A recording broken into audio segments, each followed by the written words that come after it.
Ever feel like you're just drowning in data? Oh, tell me about it. We're right there with you. And that's why today we're taking a deep dive into a clever technique that helps us make sense of messy data.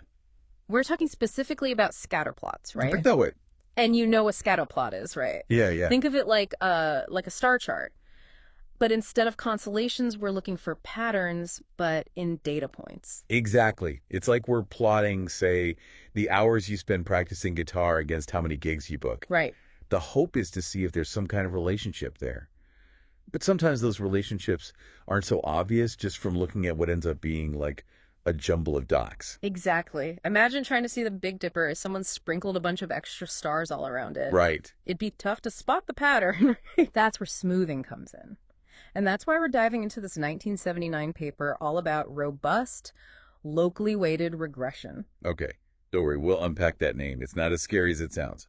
Let's start with regression. Okay. It's like we're trying to draw a single line that best fits all those scattered points on our graph. Yeah, that's the gist of it. Imagine trying to find the average trend that's hidden within what looks like a cloud of data.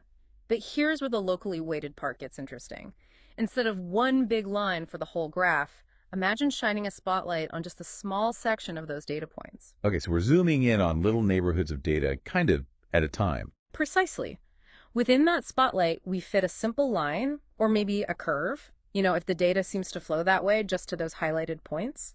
Then we move the spotlight over a bit, repeat the process for the next group of points. So we're connecting a bunch of tiny, localized lines or curves to make a smoother overall picture. You're getting it. It's like piecing together a jigsaw puzzle, where each piece is a small, smooth curve representing the trend in that little region of the data. Okay. And when we zoom out and look at the whole picture, We've got ourselves a smooth curve that captures the overall flow of the data without getting hung up on every single, zig and zag. right. So that's how those outliers get handled. Outliers, those data points that are way off the beaten path, like their one friend who's always late no matter what, Yeah. they can really mess things up. It's like they're throwing a wrench into our smooth data machine.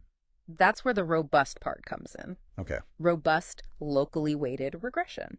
It uses this clever weighting system Right. to make sure those outliers don't have too much influence on the final smooth curve. So it's like we're giving them a participation trophy, but we're not letting them pick the team captain. Yeah, something like that. Okay. The further a point is from the center of that spotlight we were talking about, the less weight it gets in determining, the local line or curve. Right. It's all about striking that balance between acknowledging the outliers are there, but making sure they don't hijack the overall trend. This reminds me of that example from the paper, the one about the abrasion loss of rubber specimens. Yeah.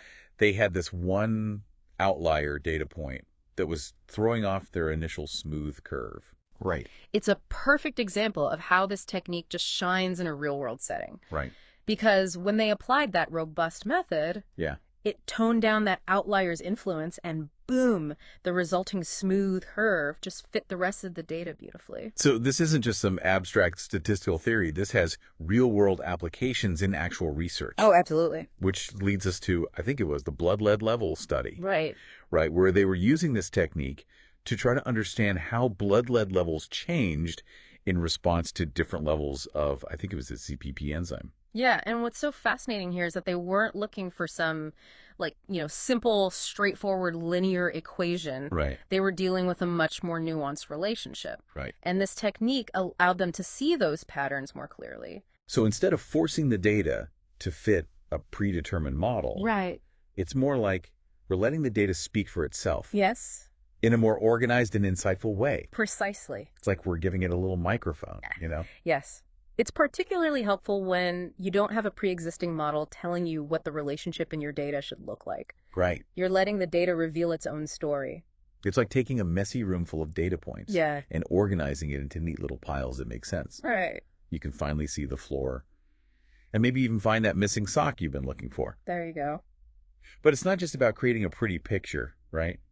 There's more we can learn from these smooth curves. Absolutely. The paper dives into some other key concepts like estimating error and something called the equivalent number of parameters.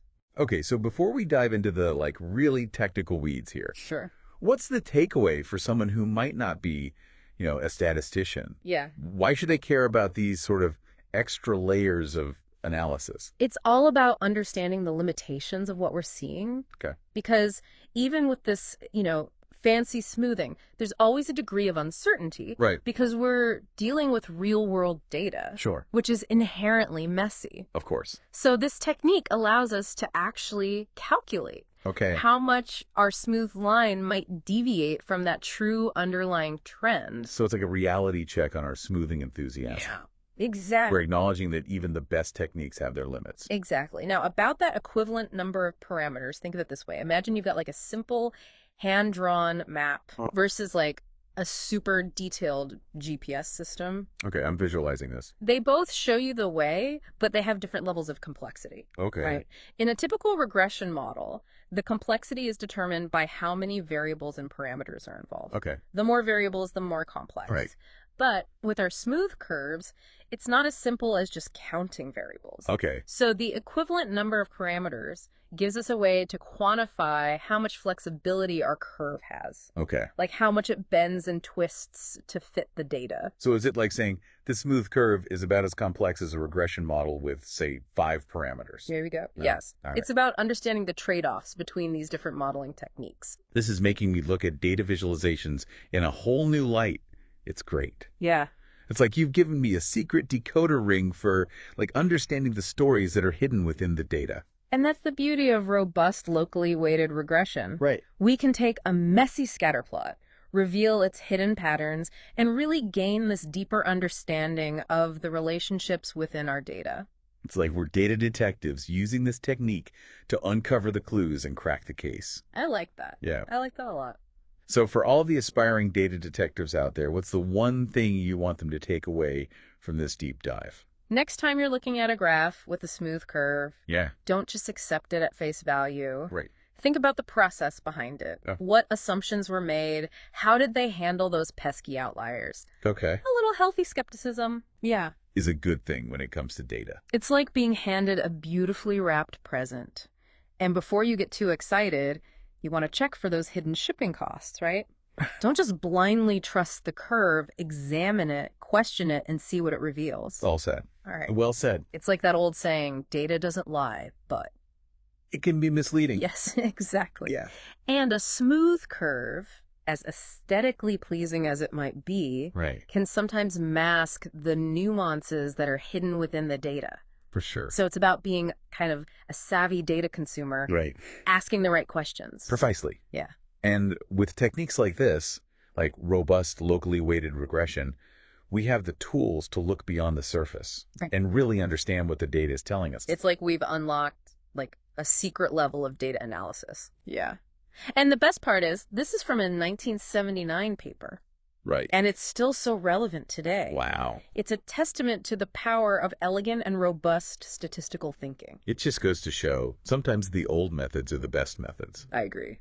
We don't always need some fancy, new algorithm to uncover meaningful insights. Right. Just a solid understanding of the fundamentals. Yeah. And a healthy dose of curiosity. Absolutely. Well, there you have it, folks. Another deep dive. Successfully navigated. Yes. We've journeyed into the world of scatterplots, smoothing, and the magic of robust, locally weighted regression. It's been fun. Hopefully you've walked away with kind of a newfound appreciation for the power of this technique and the importance of looking at data with a critical eye. Definitely. And remember, next time you're facing that mountain of data, don't despair. Think of the tools we've discussed today. And remember, there's always a way to find clarity amidst all the chaos. Until next time, happy data exploring.